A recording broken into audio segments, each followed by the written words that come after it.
So we hear our text go off, and we don't know what little nugget of surprise, what piece of business, or what, we don't know what's going to come over it, but our brain releases the dopamine, and we respond to it.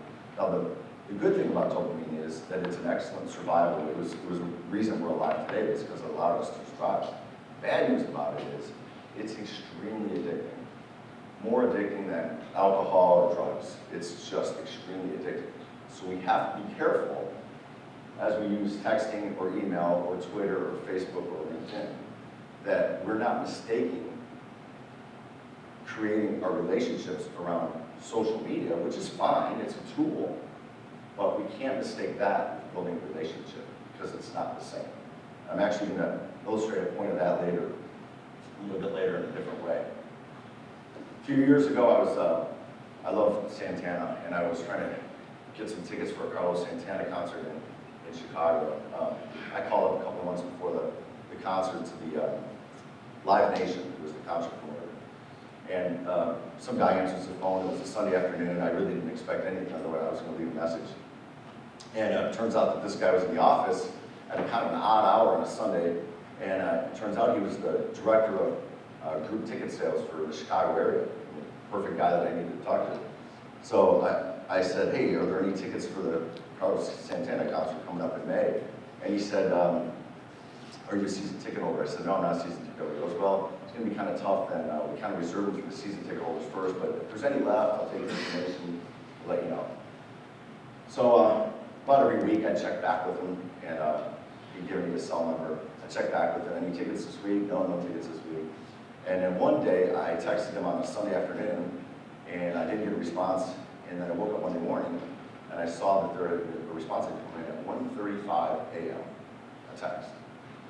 And I texted him back, thanks for letting me know. By the way, what are you doing up at 1:35? Go home and get some sleep.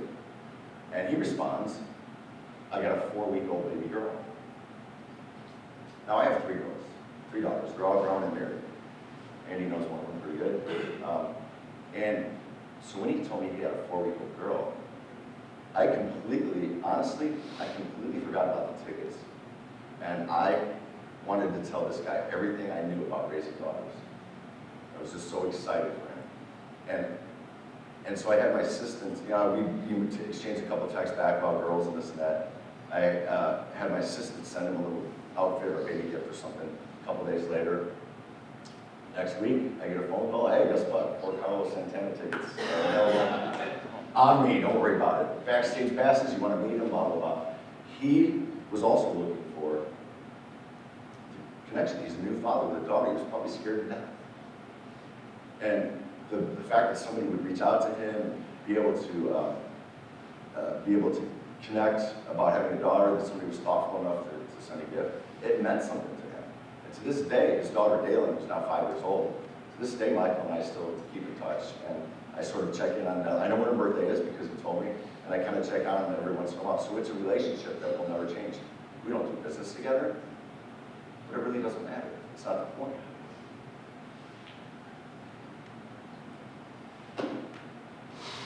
Erica. Yes. Actually, we were just talking, and when the previous speaker was talking, he mentioned a song, which you immediately yelled out. Similar to the point earlier about asking Jason what was important about money or what was money like growing up. If we don't ask our clients, in this case, I guess I would be your client and my clients, if I don't ask my clients about their story, I'm not only not able to develop a relationship, I'm missing an opportunity to get to know them. These are people, this is a guy that calls on me all the time. Why wouldn't he want to get to know me better? Why wouldn't I want to get to know him better? And so if we don't ask about people's stories, we don't get to hear it. Plus, we don't get to hear a whole bunch of really cool stories.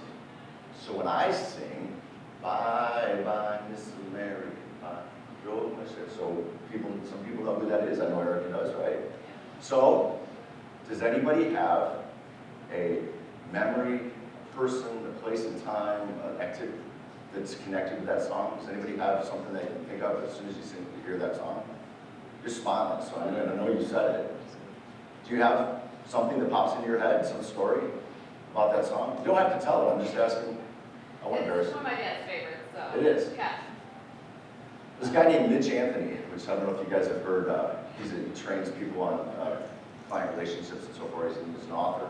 And he told this story about his memory of American Pie. And if you don't know, American Pie was written by Don McLean about the tragic death of Richie Valens, Big Bopper, and Buddy Holly.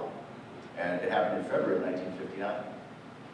And they were leaving a concert in little town in Iowa, and they headed for Minnesota for the next concert. It was a big snowstorm. Interesting thing, Waylon Jennings was the bass player, I think, their bass player. He was supposed to be on the plane instead of Big Bopper, but Big Bopper had the flu, so he said, you go ahead and take the plane, I'll drive. That choice. And they had another guy that was one of the guitar players that flipped a coin with Richie Valens, and Richie Valens won the toss. He got to get on the plane. He was dead like an hour later. It's just an interesting side story. But so they're on their way to Minnesota, and they 200 yards off the runway, the snowstorm hits them, and they crash and they're all dead. And so every year in February, a group of people, fans, would come back to this little town in Iowa, and bands would cover some of their songs. There would be a big celebration and festival. And so Mitch, who was from a town near this town in Iowa, Mitch Anthony, was happened to go back there in February of 1989 for the 30th anniversary. He was back there visiting with some friends. He was listening to some of the music.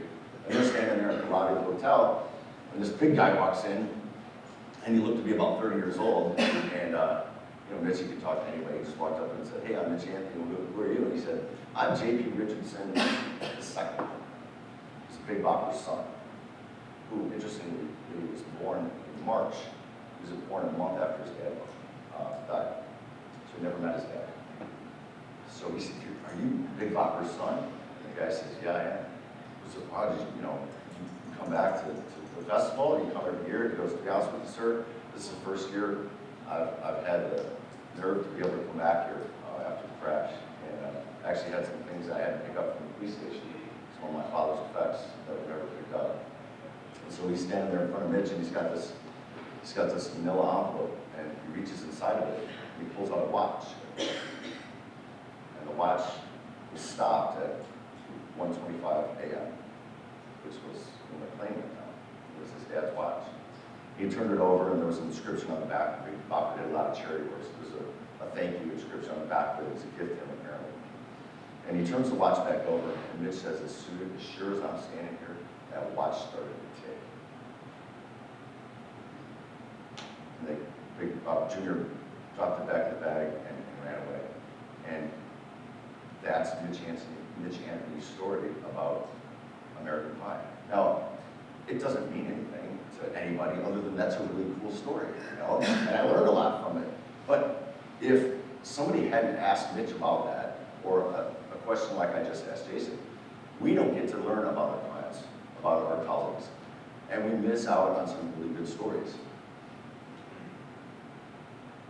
The last section that I want to talk about is we underestimate our power to be too good, and it's kind of a difficult section for me to get through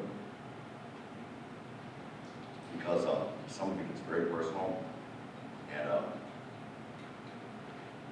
but I'll do my best. Anyway, LinkedIn. I'm in the Rotary Club in my town, and one Rotary meeting, a new young lady was a member, and she joined, and we exchanged business cards. And a couple days after the meeting, she sends me. This is back when I learned what LinkedIn was. I forget what year it was, but I had like 7 connections, and I was just learning how to use some of the stuff on there. And I was really in this scarcity mindset where, I'm not sure how much capacity LinkedIn has, so I better be really selective about who I let into my network, And I was really in a scarcity mindset. And so this young lady, she's probably 30 years old, she sends me a LinkedIn invitation. And, my first thought was, why should I link in with her? What can she do for me? And the best thing I did was I didn't delete it. I just kind of left it there. And I was reading this for probably the 4th time. By the way, if you ever get the chance to see my copy of it, you can see I've read it a few times. I was reading a copy of it again, and I got to his chapter about scarcity versus abundance. And I thought about it a little bit, I clicked accept, and we were connected. A few months later, she pulls me aside at Rotary, and she says that she's lost her job, and she was in the healthcare business. And she said she had been looking through my contacts, and I had a few more contacts at that point. She'd been looking through my contacts, and she noticed that I had a lot of healthcare people in there, because I had a lot of doctor clients, and I served on hospital board and stuff. So she said, would you mind making an introduction or two for me as I'm looking for work? And I said, of course not. In fact, I'll tell them that you're in Rotary with me, and you're finding my lady, blah, blah. So I did that, and fast forward a few months later, she gets a job. One of my friends was the CEO of a hospital that I'm on his board, and she ends up being, this is probably 3 years ago, she ends up being one of the best administrators that he has, and she ends up having the best job of her life. Now, neither one of those people in business with. But can you feel how, do you know how that feels to be able to connect to people and just to be able to do something positive in their lives? It's got nothing to do with it. I don't know if our paths will cross again and they become clients, but it's really not the point. It's the game. It's the mindset of abundance and being able to connect people throughout your life that had been missing for me for all those years at Board of Trade. And I was just discovering it. It's amazing.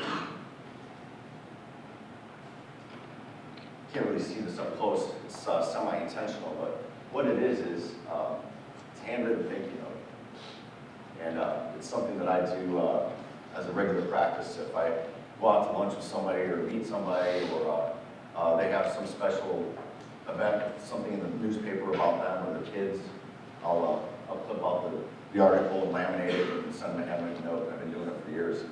Well, you can't see it very well, but in the upper right-hand corner of that note, the date is November of 2012. This picture was taken in April of this year, so a year and a half later. So this is a cork bulletin board next to the refrigerator of a client's house. On the left is a Christmas card from his brother and their family, and their daughter's graduation picture, and there's a soccer picture up there with a little shiny card on it, and my card, my handwritten note from a year and a half ago. It matters. I have a drawer full of handwritten notes from people in my life that have send me notes. It's different than an email. It's different than a text. I have to get a piece of paper out and a pen, think about something thoughtful to say, put it in an envelope, put a real stamp on it, and take it to the mailbox. It's effort, it's time, it's consideration. It's a completely different effect than an email or a text. The handwritten note is a lost art, but it's powerful. And I have a whole drawer full. If you ever come to my office, I'll share some of the handwritten notes that I've saved over the years from people. By the way, I did this talk a couple weeks ago, and I got a handful of handwritten notes from some of the folks in the audience, which I really appreciated.